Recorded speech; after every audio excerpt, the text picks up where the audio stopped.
So now let's talk about the requirements for getting into Northwestern California University School of Law.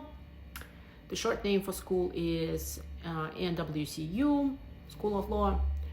So to get into the school, we already talked about that you need a bachelor degree, you need to have a diploma to go for the JD without the baby bar. If you don't have the requirements and you, let's say, drop out of college before, you might have options. Talk to them, they'll tell you what's the best outcome, because the baby bar is really, really difficult. So maybe it's easier for you to go back and finish your degree and then come back and do the JD.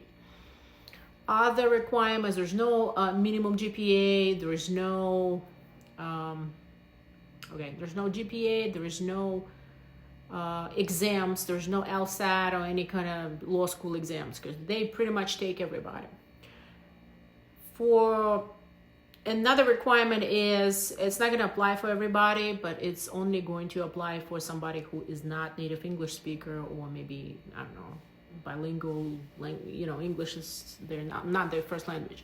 So if you did not study in the United States, let's say you came from abroad and you would like to go to law school and you have your bachelor's or master's or something from another country, what's going to happen is they're going to ask you for a TOEFL exam. You'll have to go to the exam, pay for it, pass it, and then give it back to them.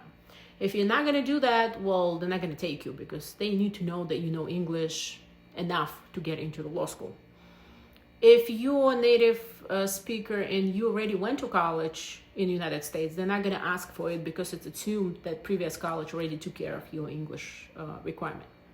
So that's something to consider. Again, it's not for everybody, but there's a certain amount of people that will be going to a law school without having English as their first language, which is fine too.